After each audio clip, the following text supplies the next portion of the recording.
Shabbat Shalom! Shabbat Shalom!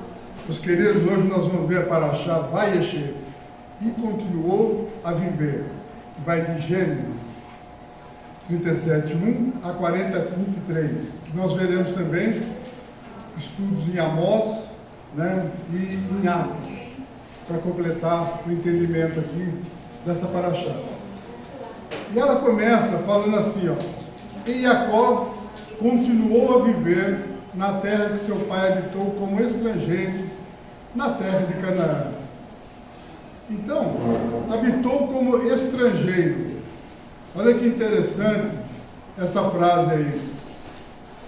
Hoje, será que é diferente? Nós habitamos nessa terra, aqui, nós estamos em Timóteo, Minas Gerais, Brasil. Nós somos, de que reino que nós somos, na verdade? Nós somos estrangeiros aqui? Somos estrangeiros, Então, Yeshua mesmo, há 2000 anos atrás, vou pedir uma leitura aqui de João 8:23, o Gutierrez já está com ela engatilhada ali. O que Yeshua fala? E prosseguiu: vós sois de cá de baixo, eu sou lá de cima. Vós sois deste mundo, eu deste mundo não sou. Depois tem o João 17. 17:16. Eles não são do mundo, como também eu não sou. Então, olha só que interessante, O povo do Eterno, começou com Abraão, De Abraão ele edificou a família, depois teve Isaac, depois agora estamos falando de Jacó, e isso veio, formando um grande povo. E esse grande povo habitou na terra de Canaã, mas ainda como estrangeiro. Habitou no Egito como estrangeiro. E foi um período lá na terra de Canaã que o Eterno entregou para os filhos dele. E não manteve os mandamentos, as ordenanças, como o Eterno havia pedido, e isso trouxe consequências, Daí o povo foi espalhado. Mas onde é que nós vamos viver finalmente numa terra em que nós não seremos estrangeiros? Só no 8º milênio, Quando Yeshua vier, e nesse milênio ele vai reger com vara de ferro. E qual lei que ele vai seguir? Vai seguir a lei de Adonai, a lei que Adonai deixou, que é a Torá. Por que eu estou dando essa introdução? Porque é muito importante para a nossa vida, tudo que nós vamos fazer, decidir e falar, qual lei que nos rege? Qual lei que nos rege? Se eu sou estrangeiro, ou sou do reino, qual lei que me rege? Por que os judeus são tão perseguidos onde quer que eles vão? É porque eles têm uma lei, que a lei que não é deles, é uma lei que Adonai deixou, para o seu povo. E aqui nós chamamos de sinagoga israelita messiânica, que é uma sinagoga onde nós reunimos para estudar a palavra. É israelita porque todo aquele que se aproxima e está inserido na aliança se torna israelita, independente da consanguinidade, E messiânico porque temos Yeshua como nosso caminho, nosso único caminho, nosso Redentor. Pronto. Tudo isso eu precisava falar, porque eu vou ler aqui agora e vou chegar numa situação em que eu mesmo particularmente vivo entrando nela e muitas vezes até me culpando. Mas vamos lá, o que eu estou querendo falar. Eu vou continuar lendo, em 37, capítulo 37, a partir do parágrafo 2, e fala assim: eis a história de Jacó. Quando Yosef estava com 17 anos, ele costumava pastorear o rebanho dos seus irmãos, apesar de ainda bastante jovem. Certa vez, quando estava com os filhos de Bila e os filhos de Zilpa, mulheres de seu pai, ele levou uma notícia ruim a respeito deles a seu pai. Israel amava Yosef mais que os outros filhos, pois ele era filho da sua velhice, e fez para ele uma túnica de mangas compridas. Quando seus irmãos perceberam que seu pai o amava mais que a todos os seus irmãos, começaram a odiá-lo e chegaram a ponto de nem conseguir conversar com ele de forma civilizada. Então, gente, essa conversa aqui de forma civilizada. Às vezes, na minha vida, né, eu fico tentando, que eu conheço os mandamentos, e sei que eu tenho que amar meus irmãos e amar a Deus acima de todas as coisas. Mas, de repente, eu percebo que alguém tem alguma coisa contra ali eu falei alguma coisa que provocou uma tempestade no ser de alguma pessoa, né? E muitas vezes, gente, essas pessoas também falam coisas para a gente, fazem coisas para a gente que machucam muito e muitas vezes são pessoas próximas, pessoas da nossa família, pessoas, né, filhos, entre queridos, pessoas ali próximas, que chegam e falam coisas para a gente que a gente não acredita que aquilo está sendo dito. Não é possível que eu consegui desenvolver uma ira tão grande nessa pessoa e isso está acontecendo. Eu não provoquei isso, estou pensando, estou falando de mim, dando meu testemunho, tá certo, gente? Eu quero que vocês se coloquem no lugar de vocês, cada um de vocês, quando que isso acontece com vocês, né? Que de repente nem consegue conversar de forma civilizada. Parece tão irracional, né? Assim, uma coisa que... o que acontece conosco? Nós nascemos com a nossa Yetzer Hará, nossa inclinação para o mal. E quando nos relacionamos, muitas vezes, a pessoa dispara em nós alguns gatilhos, né, que faz ela lembrar de alguma coisa, consciente ou inconscientemente, que dispara esse lado mal, esse lado da índole má. E a pessoa ali resolve, acha que tem o direito de soltar os cachorros, vou falar assim, né, e provocar a discórdia. E isso muitas vezes, né, eu não queria que isso acontecesse comigo, mas acontece, e eu fico assim, me policiando, né, o que eu estou fazendo, que eu não deveria fazer, e que se eu fizesse de uma forma melhor, eu não provocaria essas coisas. Mas eu cheguei a uma conclusão que muitas vezes essas coisas acontecem, não é nem por minha culpa, é por culpa da própria pessoa. Eu não estou me isentando, dizendo que eu sou melhor do que ninguém. Mas eu estava falando agora mesmo que nós vivemos como estrangeiro. Quando você vive como estrangeiro numa terra, significa o quê? Aquela terra tem algumas leis, você tem outras leis. Quem se rege quem é nativo daquela terra, não é do reino, as leis que ele rege, muitas vezes permite que ele ofenda uma pessoa, que ele provoque discórdias, cheio de razão, porque a lei dele embasada, né? Eu tenho direito disso, porque ele me fez isso, aquilo, e justifica. Uma penitenciária, gente, está cheia de gente, não tem ninguém culpado lá. Se você for discutir com as pessoas, não, eu estou aqui por causa de fulano que fez isso ou aquilo e eu fui obrigado a fazer aquilo. O cara está na penitenciária, né? Mas foi alguém que provocou a situação dele.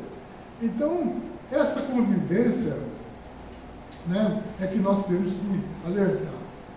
Nós temos o privilégio de viver num corpo, numa sinagoga, onde as leis que regem aqui, né, nós aceitamos que sejam as leis de Deus. Então, se eu ofender alguma pessoa, ela tem o total direito de chegar perto de mim e falar: não gostei que você falou isso, por causa disso, tal, eu me senti assim e tal. A chance de haver reconciliação é quase 99,99% de chance e a gente corrigir aquele negócio, né? Mas quando as leis não são as mesmas, as leis são do mundo, nós ficamos numa situação difícil, porque julgo desigual, né? Você age de acordo com uma lei ou o indivíduo age de acordo com o outro. E muitas vezes, gente, isso ocorre dentro da nossa família, pessoas próximas, com filhos, né, que chegam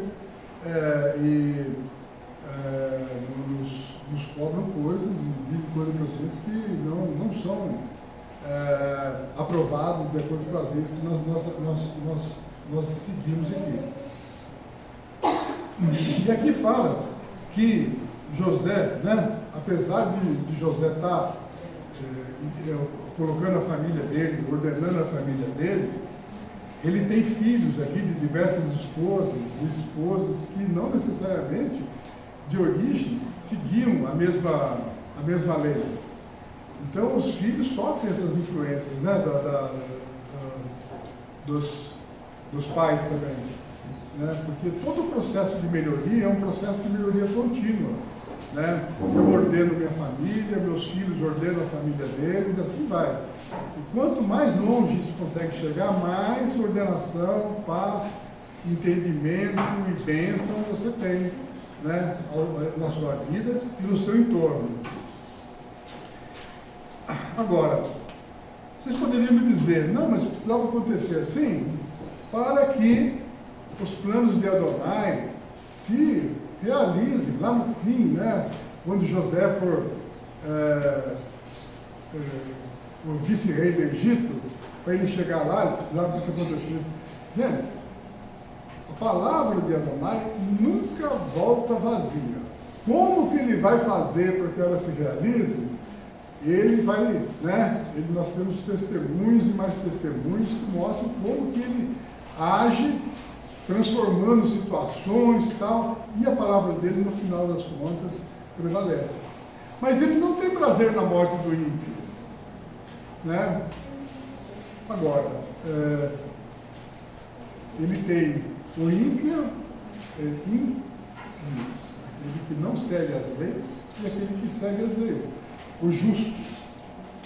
Então, nós temos que escolher a vida, a luz, né, para a nossa vida. Então, tudo isso que eu falei é no sentido assim de nos posicionarmos, né? Porque se nós não somos desse mundo, nós temos que saber que nós somos de um reino. E esse reino tem regras.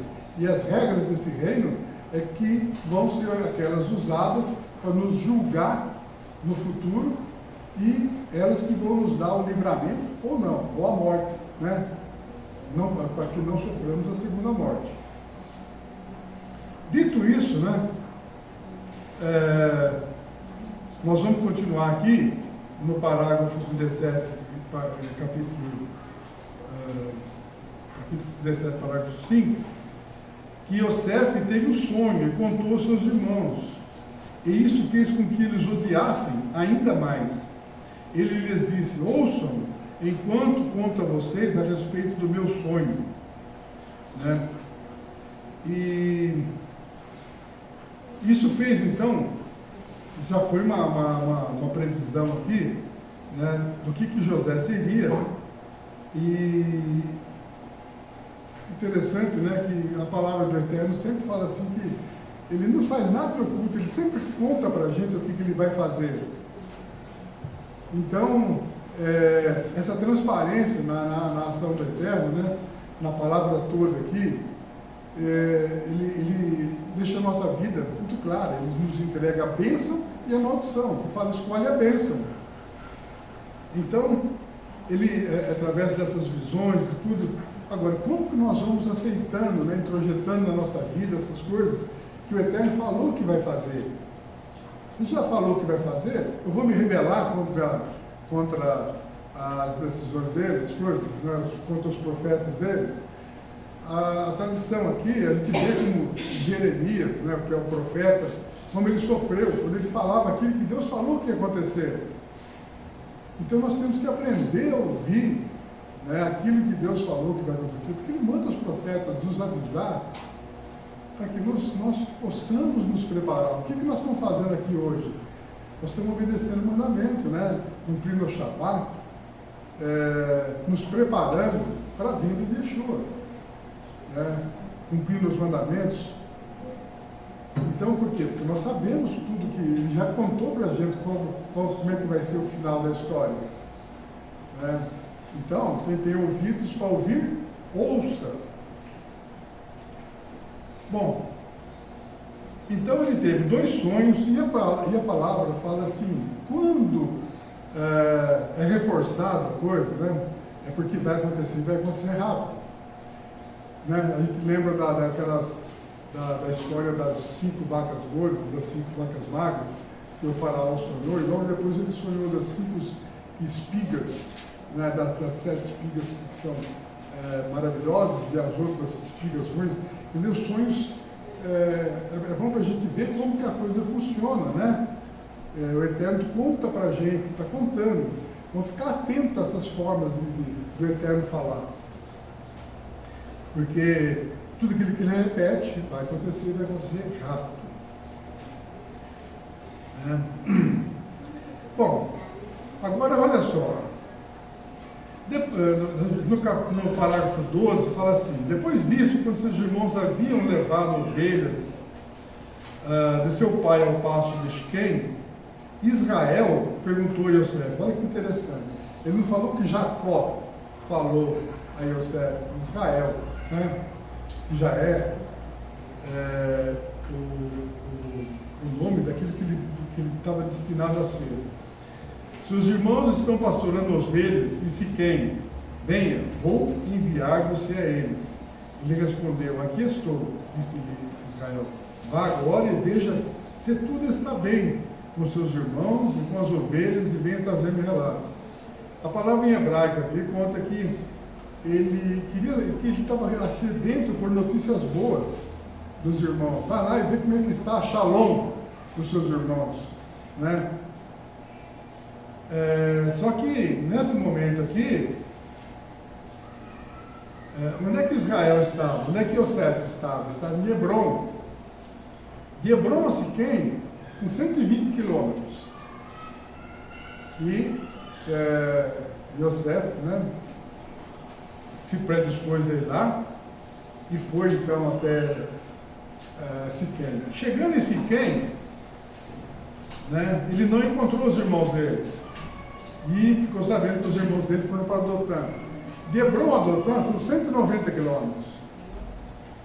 Né? Então a gente vê que se os irmãos dele, né, como nós vamos perceber aqui, fizeram uma trama, era muito difícil para o pai dele certificar de qualquer coisa que fosse. As distâncias eram muito grandes, né?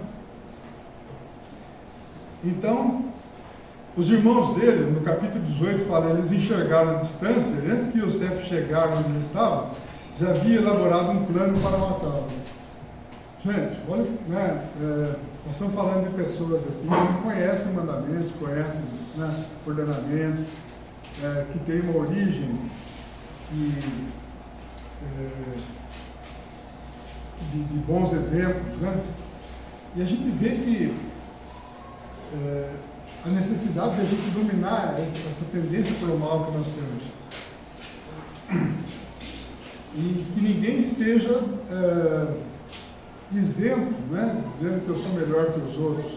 Porque Yeshua mesmo fala, não existe um bom sequer. Muitas vezes a gente se vê pego em uma ira, né? E a palavra fala que não deixe o sol se pôr sobre a sua ira, porque a ira vai criando raízes de amargura e a raiz de amargura vai criando planos, né, terríveis que certamente vão gerar dissabores, não naquele momento, logo depois, no momento seguinte, ou na vida das pessoas, né? Então, aqui fala que eles já haviam elaborado um plano. Quer dizer, nós sabemos, né? Tem uns casos modernos acontecendo aí. Quando você elabora um plano, você ainda não pecou, né? Mas está intercrimes, né? Que isso fala aqui, né? Existe um planejamento e ele vai indo, vai se desenvolvendo até que o crime seja realmente, de fato, realizado. Então, nesse caminho todo, é o caminho que nós temos de refletir, é o caminho que nós temos de avaliar se isso é o caminho correto mesmo, se é isso que ele deve fazer. Porque se a gente está estudando uma paraxá, de um caso que aconteceu há 2.500 anos atrás, a gente tem que botar a mão na nossa consciência e ver o que isso aí traz para o meu dia a dia, o que isso aí traz para mim hoje, né? No século XXI, na forma como eu tenho que viver, nas obrigações que eu tenho para com o mesmo Deus, com a obrigação que eu tenho para com as pessoas próximas, na qual inevitavelmente vão aparecer atritos muito difíceis, a ponto de Yeshua falar: aquele que não contrariar pai, mãe, filho, parentes, e em amor por mim, não é digno de mim. Por que ele fala isso? Porque, na verdade, são atritos que vão gerando e dentro do mundo, com pessoas que não são do mesmo jugo e que nós temos que fazer a opção correta. Não é uma coisa de politicamente correto, é uma coisa de correto perante Adonai. Isso contraria tudo que a gente aprende, tudo que a gente vê no nosso dia a dia, toda aquela coisa daquela bondade gratuita que, porém, vai nos levar para uma situação errada. Porque a palavra fala: aquele que vê o mal e caminha em direção a ele, não tem sabedoria. Então, nós devemos estar com o nosso coração limpo, coração aberto, para que não haja raízes de amargura. Mas elas ocorrerão na forma de outras pessoas para conosco, e não haverá explicação, muitas vezes. E a gente acha, que a gente está pensando só na nossa situação, no macro também acontece. A gente vê todos aqueles países, aqueles que estão ali hoje em dia em torno de Israel, as crianças são educadas para odiarem os judeus, para matar os judeus assim, na primeira oportunidade. Elas são educadas para isso. Então, em vez de ensinar a evitar o mal, está ensinando a praticar o mal. E a consequência, aparece de uma forma macro, de uma sociedade. Eu estou citando isso porque muitas vezes não é o que a gente vê que todo mundo está fazendo que é o certo. Nós temos que buscar na fonte correta o que é certo e o que é errado. E só interessa a fonte correta.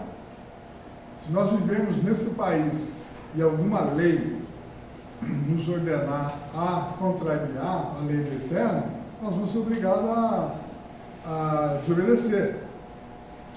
E é isso que causava então a ira, por exemplo, de Martinho Lutero, que ele conseguiu visualizar 95 teses, que não estavam de acordo naquela altura do campeonato, após 1.500 anos de catolicismo, já 1.500 anos depois, ele conseguiu dobrar 95 teses que não estavam de acordo com a palavra. Mas ele esgotou o assunto? Não esgotou, ele fez o que ele deu conta de fazer, mérito dele, maravilha. Só que daí para cá, a mesma palavra teve na mão de todas as pessoas que poderiam ter sido crentes bereanos e olhar lá como é que era no princípio, qual que era o fundamento e seguir o caminho correto. Mas aqueles que não seguiram ele, o que aconteceu no coração dele? Ele passou a odiar, dizendo que eram pessoas de duro serviço. Todas essas coisas que eu estou falando, gente, tem correlação com uma festa que nós vamos comemorar também a partir do dia 25 agora. Eu vou ter que gastar um tempinho aqui hoje falando dela, a festa das luzes, a festa de Hanukkah, que o povo, o povo de Deus sempre vai ter pessoas, outros povos, tentando fazer leis que contrariam aquelas leis que não são do povo, são de Adonai, tá certo? É Adonai que deu a regra que deve ser seguida. E ele segue, então, as leis maravilhosas, né? Maravilhosas está entre aspas aí, que eles têm, que são muito melhores também entre aspas. E eles tentam impor essas leis, né? Então, nós vamos lembrar lá do Império Seleucida, dos gregos, né? Do Macabeus, ali, daquela época, há 500 anos antes de Cristo. O que aconteceu? A cultura grega vinha sendo implantada com uma facilidade tremenda e ela trouxe alguns benefícios, como uma unificação de linguagem. O grande povo começou a falar grego. Isso facilitou o desenvolvimento do Evangelho, que foi escrito em grego também, né? Que já foi, aqui se foi escrito para essa língua posteriormente. Mas o que eles tentavam fazer? Tentavam impor ali a cultura, uma outra cultura,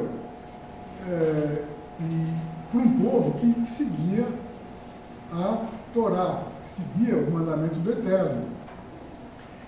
Então eles vão pressionando, né? Eles vão entregando assim, ó, aquilo que você aceitou por bem, então vai até ali, vai amizade e tal, vai tudo bem, vai sendo tolerado, né? Então vai sendo implantado ali as Olimpíadas e aqueles jogos, e aquilo encantava a moçada, e aquilo era uma festa, uma coisa que envolvia as pessoas. A cultura grega é muito envolvente, as formas de pensar nas formas de relações humanas, dos deuses que eles tinham, e aquilo estava chegando para Israel, para o povo de Deus, como uma coisa moderníssima, uma coisa que essa é a novidade, essa é a tendência, essa é a coisa que tem que ser feita. O mundo todo agora está adotando essas práticas. E foi até certo ponto que eles perceberam que os judeus estavam um pouco difícil ali de aceitar aquilo. E tinha alguns pontos que estavam mais firmes, né? Alguns pontos que eles perceberam que era pontos mais firmes, né? Que eram chaves da cultura. E isso que o templo lá, onde eles faziam adoração ao Deus único. Então eles queriam desvalorizar, tornar isso daí uma coisa assim, ridicularizada, a ponto de ir lá e sacrificar um animal impuro, um porco, no templo. Né? E o templo precisou ser rededicado depois disso. Né? E quem se rebelou contra isso? Uma família de sacerdotes, os Macabeus. Demorou 2 anos e eles conseguiram vitória.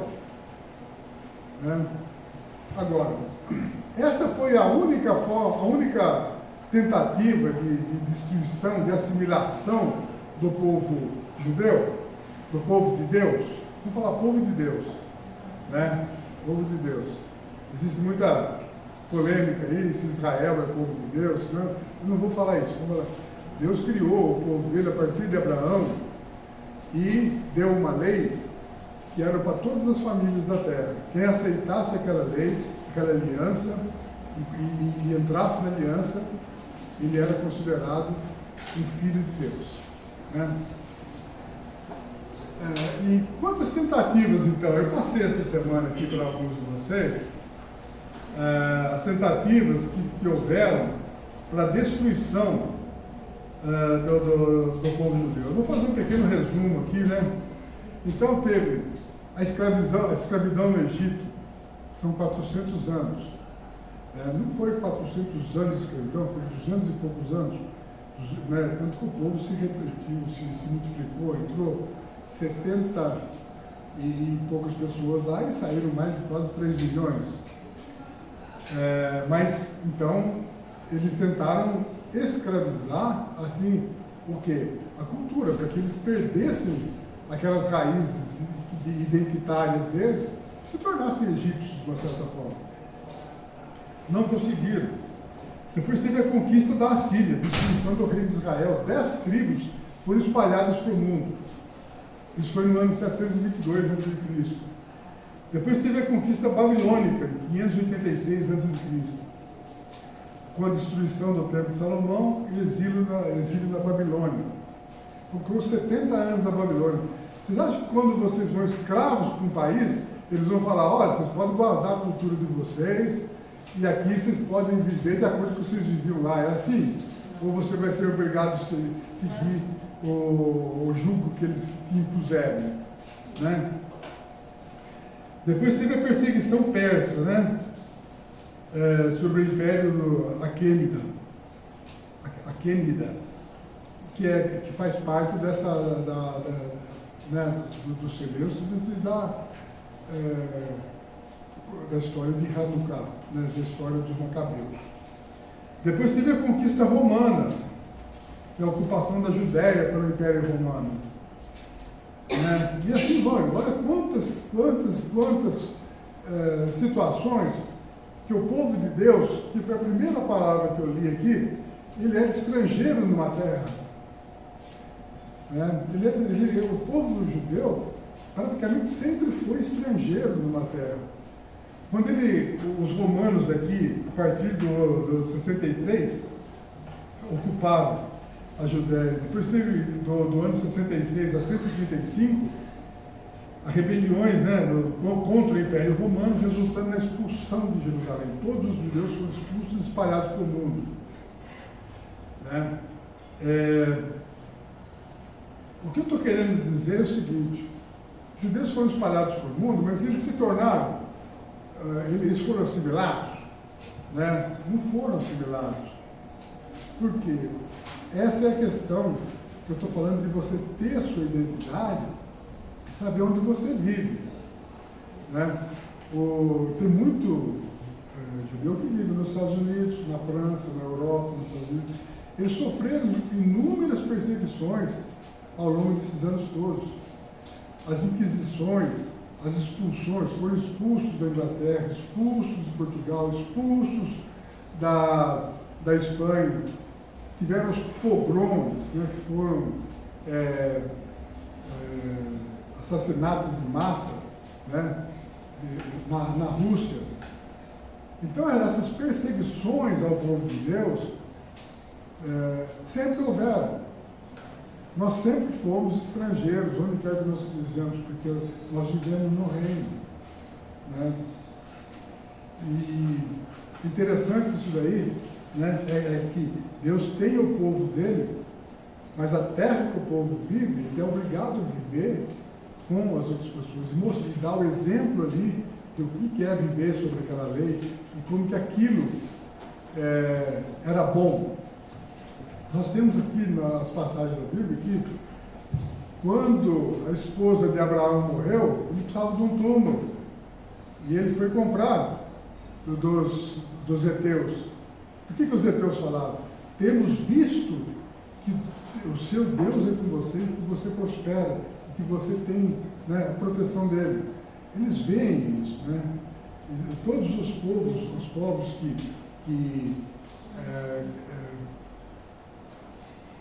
têm Deus e viveram em terras estranhas, têm inúmeros testemunhos dos habitantes da terra reconhecendo que Deus era com aquelas pessoas.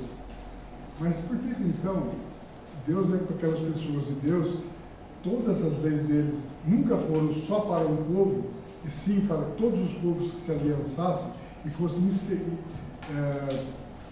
inseridos, né, na oliveira verdadeira, aceitando a aliança e obedecendo os mandamentos, fazendo aquela techuvá, voltando para a origem. Era um povo, né, que era perfeitamente aceito como povo de Deus, independente de cor, de origem, em qual parte do mundo que esteja, independente de qualquer situação. A pessoa pode optar por isso de livre e espontânea vontade. Né? E daí, Então, o que eu estou contando para vocês, tudo isso daí é para cada festa de Hanukkah. A gente, quando fala da festa de Hanukkah, parece que foi uma vitória lá só, isolada, 500 anos antes de Cristo, né, que houve uma vitória de um povo contra um invasor. Não, esse povo continuou o tempo todo sendo perseguido, passou por diversas situações, né? Recentemente, no século XX aqui, 6 milhões de judeus foram mortos nos campos de concentração na Alemanha, né? Coisa recentíssima, né? Agora, recente, Israel teve um ataque lá que matou 1.500 judeus. Por quê? Ódio gratuito. E a palavra, se vocês fizerem a pesquisa aí, ódio gratuito na palavra, vai aparecer um monte de vezes. Em todas elas, fala assim, e Deus abomina o ódio gratuito. Né? Temos que tomar muito cuidado com esse ódio gratuito, né, que vem no nosso coração às vezes. Nós não somos melhores que ninguém, nós trabalhamos a nossa tendência para o mal, da forma como nós damos conta, da forma como nós trabalhamos com a ajuda dos irmãos, porque se meus irmãos estão bem, quem que vai dizer que eu estou errado? Não é? Eu tenho direito disso, eu sou meu corpo, minhas regras, e aí eu justifico, aquilo aconteceu por causa disso, mas o irmão me mostrando vai me colocar no meu devido lugar. Porque eu, por mim próprio, né, eu vou rapidinho me justificar e achar que eu estou certo. Né? Eu estou certo. Isso aí é uma tendência, infelizmente,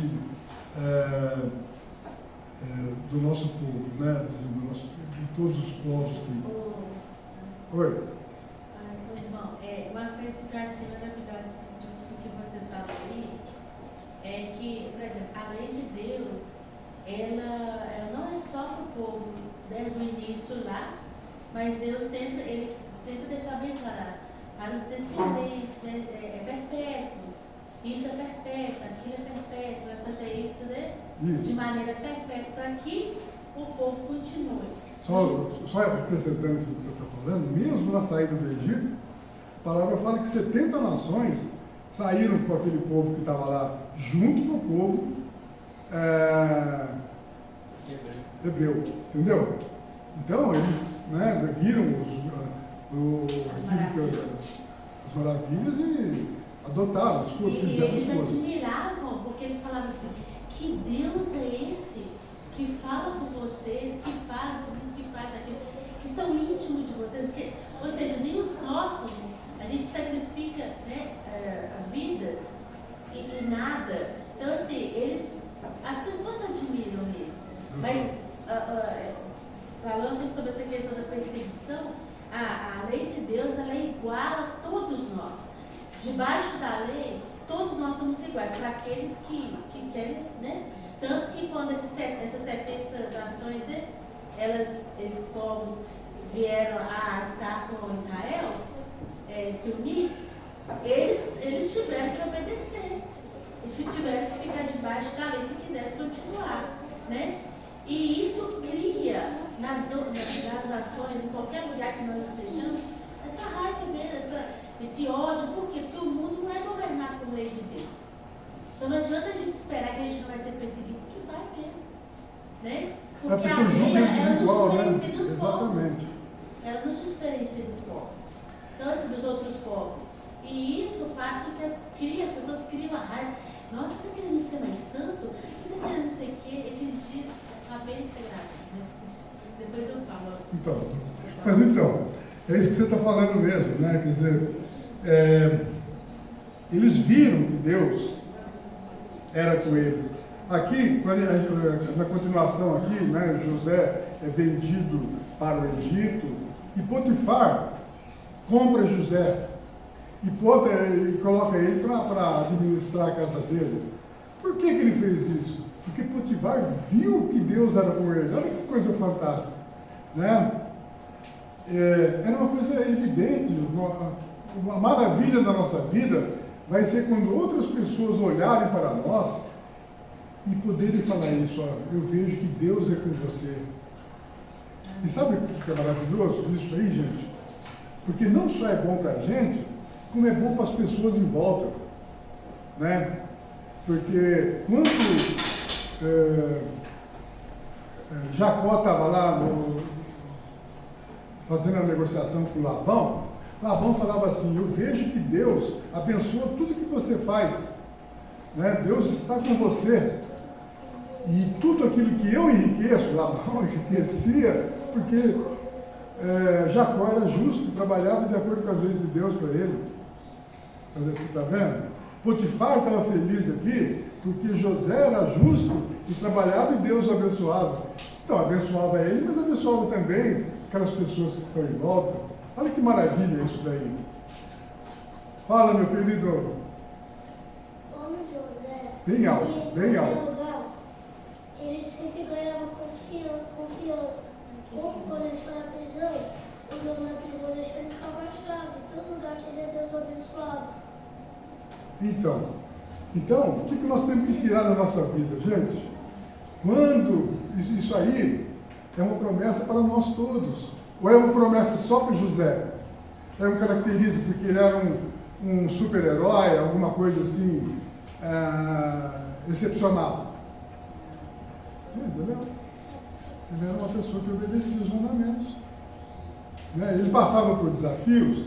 Aqui anteriormente, já fala que a própria esposa de Potifar tentou fazer ele pecar, mas ele era justo.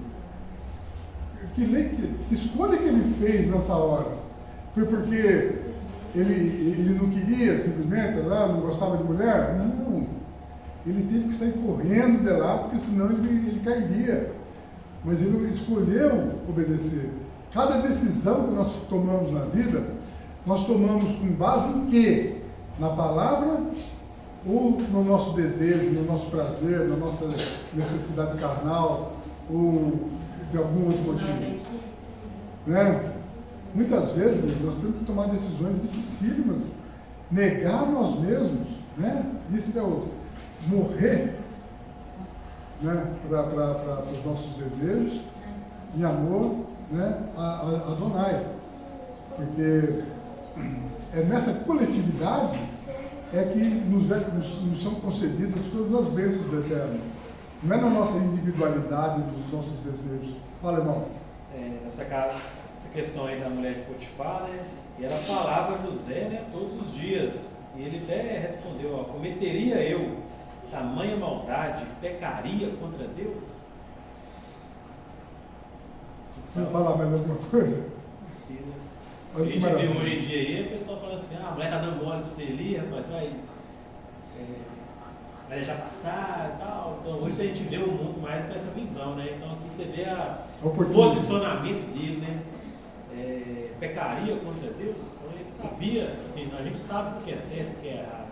A cena estava Então, perfeita. Igual quando Deus fala com Caim, né? Cumpre a ti dominar. Então ele dominou ali a situação. Né? Então, gente, tudo que nós estamos falando, nós estamos estudando uma paraxá, como eu já disse pela terceira vez, 2.500 anos atrás, mas ele é atualíssimo. Porque Deus é fiel. Quando a gente fala que Deus é fiel, é o mesmo Deus que regia, o mesmo Deus que colocou lá como é que as coisas deveriam ser cumpridas e como é que nós deveríamos viver, é o mesmo Deus hoje, ele não mudou. Então, quando você fala que a Bíblia precisa ser reescrita, a mesma coisa de falar assim, o Deus que está hoje não é o mesmo Deus que tinha lá atrás. Então, agora nós precisamos adaptar o Deus de hoje, essa palavra aí. Tem cabimento uma coisa dessa? E às vezes escuta esse de altos clérigos aí que é assustador, né? Então nós temos que pensar na primeira coisa que Deus é fiel. Deus é fiel significa que Ele não muda. Ele é o mesmo, ontem, hoje e amanhã. E isso Ele mesmo fala, né? Bom, avançando um pouco na nossa paraxá, aí tem o caso de Judá e Tamar, né? Um caso interessante aqui, em que Judá escolheu uma esposa para o filho dele, e olha só, escolheu uma esposa para o filho e ele mesmo, né, trouxe dificuldade para a casa dele. Ele casou fora da orientação da palavra, ele casou, né, com uma cananeia, filha de Shur. E teve que desagradou tanto Deus, que a palavra fala explicitamente aqui que Deus o matou. Depois, como não gerou descendência, né, para Jacó, em Tamar, existia uma lei naquele tempo que o irmão deveria gerar descendência. E aí foi para Onã. E Onã também desagradou o Eterno. Aqui está tudo escrito na palavra, aqui do capítulo 38, eu não vou me descer detalhes, porque eu já, com a história de Hanukkah, tomou bastante tempo do que eu tinha para essa paraxá, tá certo? E eu tinha que falar de Hanukkah, porque é comemorado agora, quarta-feira que vem, dia 25 começa, são 8 dias de festa. Que a única coisa que eu peço para vocês comemorar é o seguinte, é como que Deus é conosco e nos livra de todas as perseguições. Tá certo? Isso que eu quero que vocês guardem da festa de Hanukkah. Independente da perseguição que esteja, olha todas as vezes, todas as oportunidades, né? Imagina da história de Esther, de Ramã, ali que o povo judeu tentou ser destruído, né? Ia ser todo destruído de uma vez só. Havia um decreto real que não podia ser revogado. E, milagrosamente ali, Deus antecipou algumas coisas e fez com que a ação primeira dele tornou o decreto irrevogável obsoleto. Né? Então, é só a gente lembrar quantas ocasiões que o povo já foi liberto. Né? E lembrar, até individualmente mesmo, assim, como Elias, né? Estava ali, depois de ter destruído 400 sacerdotes de Baal, e ele fugiu porque Jezabel queria matar ele, e ele estava isolado ali com medo. Ele falou que estava com medo. E achou que era o último adorador do Eterno. Deus o Eterno cuidou dele e falou, você acha que isso é o último? Eu tenho mais 7.000 que não dobraram os joelhos de Baal. Tá certo? Então, quando nós achamos que nós somos a última cereja do bolo, o Eterno está plantando aí, né? Muito mais servos do que a gente pode imaginar. E hoje nós somos 8 bilhões de pessoas. A palavra fala que 1/3 só vai ser salvo. Eu acho que isso é um número, né, triste, mas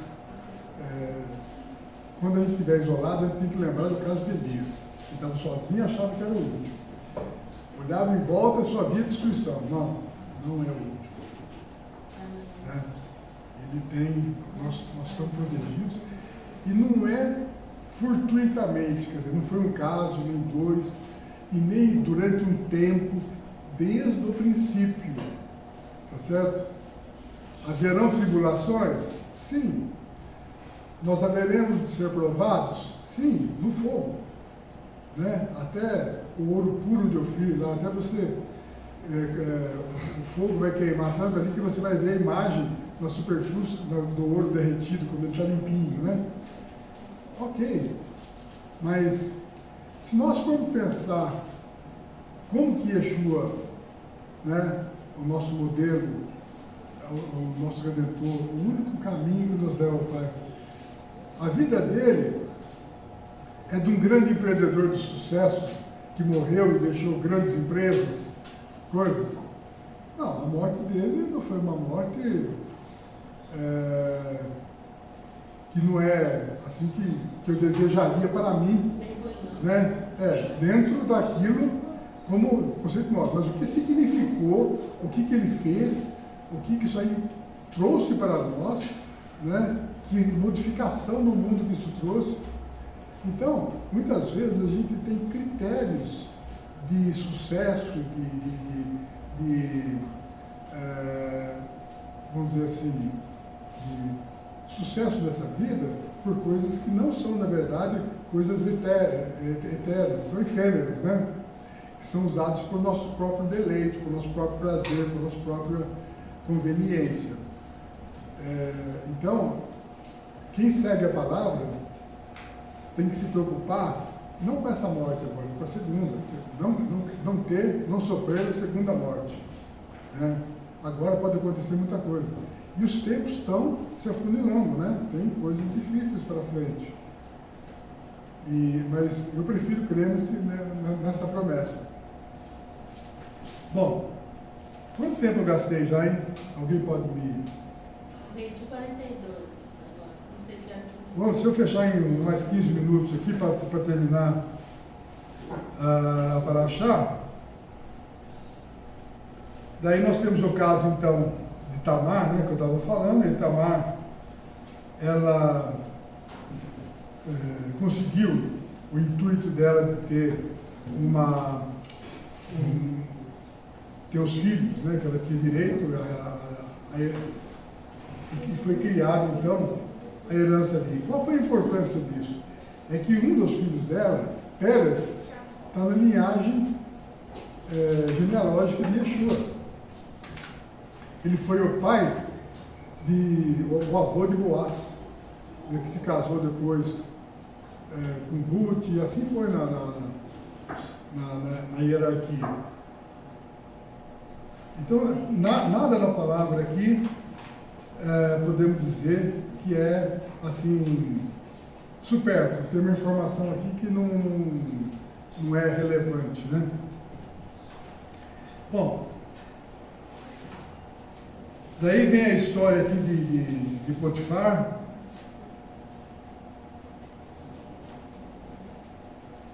No capítulo 39, né? E, só por uma brincadeira aqui, né? Eu vou ler aqui no capítulo 39, parágrafo 18, fala assim,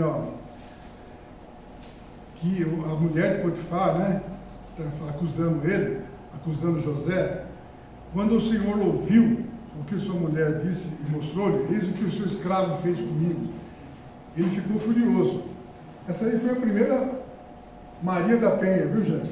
Em que a mulher foi lá, fez uma acusação, e a acusação dela virou a verdade. Você vê que essas acusações aí que hoje são feitas, muitas vezes levianas, outras nem tanto, né?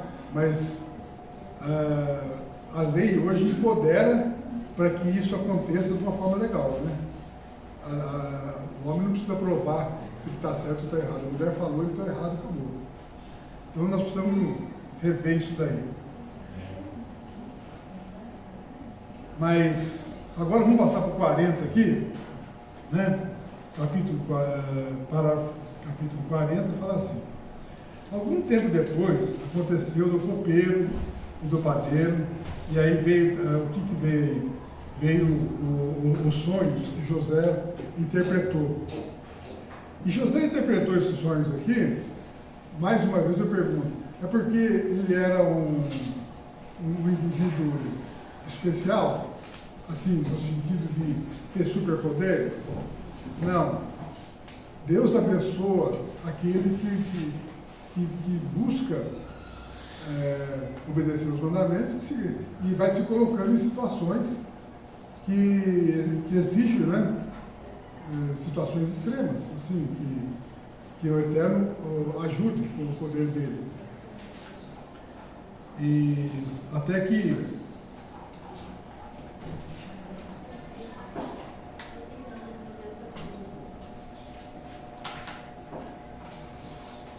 José, né, no parágrafo 40:15, fala assim: pois a verdade é que fui sequestrado na terra dos hebreus e não fiz nada de errado que justifique o fato de eu ter sido colocado nesse lugar. Aqui nós vemos novamente, né, fechando aí tudo que eu falei até agora, em que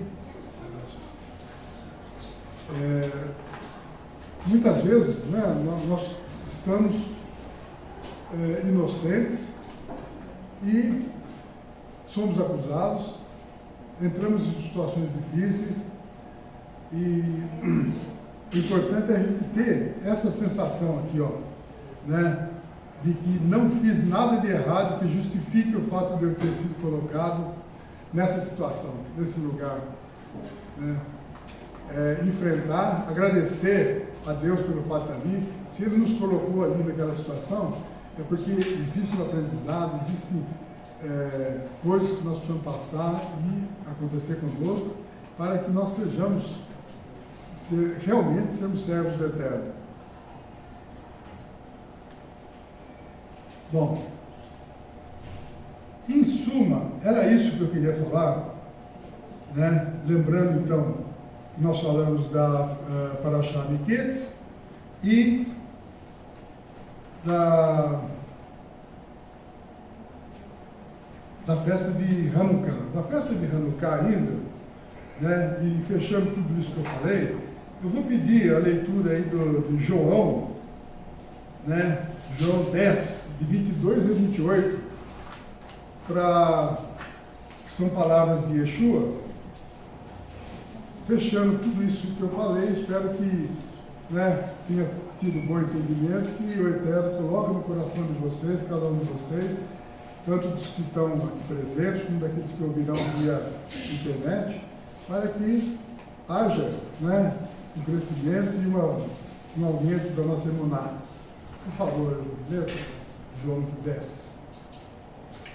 Celebrava-se em Jerusalém a festa da dedicação. Era inverno. Yeshua passeava no templo, no pórtico de Salomão. Rodearam-no, pois, os judeus e o interpelaram. Até quando nos deixarás a mente em suspenso? Se tu és o Machia, dize-o francamente. Respondeu-lhes Yeshua: já vos disse e não credes. As obras que eu faço em nome de meu Pai testificam a meu respeito. Mas vós não credes, porque não sois das minhas ovelhas. As minhas ovelhas ouvem a minha voz. Eu as conheço e elas me seguem.